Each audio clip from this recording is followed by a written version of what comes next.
Desam Kakching District Council na Dai Kakching gi Head of Institute ki Principal gi room amadi Institution THONG LOSNSINKHRE Yumnam Bhopenjit Singh President Desam Kakching District Council gi Maike digi Fongdorakpada Institute asigi Principal bu tang 16 da unaba chatluba matamda ngasi unabagi ayaba piraki adubu ngasi chatluba matamda Principal masa laklamkide loinana staff sing the Principal da phone tobiu haibada Principal number yaudi haiduna phone to yakide Mamaithangda Principal da pau faunabada matam khara lakpa ngamkhiroi haiduna hairaki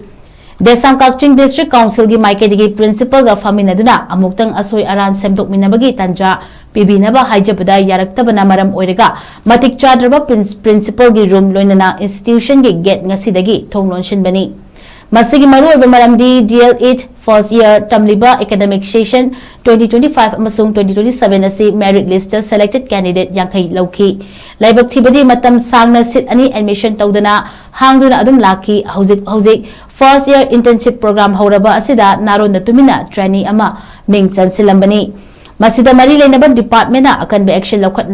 kadabani loinana matik chadraba principal khudakta lokthokuna matik chaba principal ama thambiu Loinana institution asigi award po oza sing thabiraknaba mahakna appeal tawrakli Haukiba akoi Friday numitida akoi office laksirame handaki kogi diet intake capacity 50 oiba kogi in so 2026 tegina 27 siboki oigadaba kogi batch diet ki training program si batch gi intake capacity 50 sida kogi merit list tabudi 50 thokraga aduga kogi hantak laiba internship sidana 48 katang oiba aduga internship nangnabai damakta seat ama hapsalakanda walaru seat ama sisu hojipau chayet narakanda any group xyz maming mukti panjaroge hariba group sing sigaju akui hariba seat asi munabagi damakta masi bawa haptana leiba sigi matangda Desam Kakching district na mamangdagi khoi matam principal ga unarakanda wari utai kamai tawbono haibtugi matangda akupa warodo sananabai damakta matam dokjabada masi bawa khoi principal masala akanda office sigi khoi head of the institute oriba madam la kanda masi bawa khoi na matam thadri je khoi bu thawai usit pidana masi bawa khoi wari tai sabagi table am pibi daba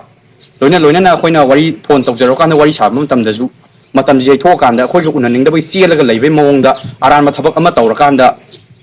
khoi bu khangandana wari sanaji haiba matam da chelaga na thairaga leibai mawong ma da tawa mawongji Desam Kakching District Council haksin laura har kanda ngasi dagi haiba khoi head of the institute madam taruga table ama pidri bawa koi hariba Desam Kakching District Council na koi Kakching diet office si matam kaktana solon jela haiba wakham si koi media ku thang thamjai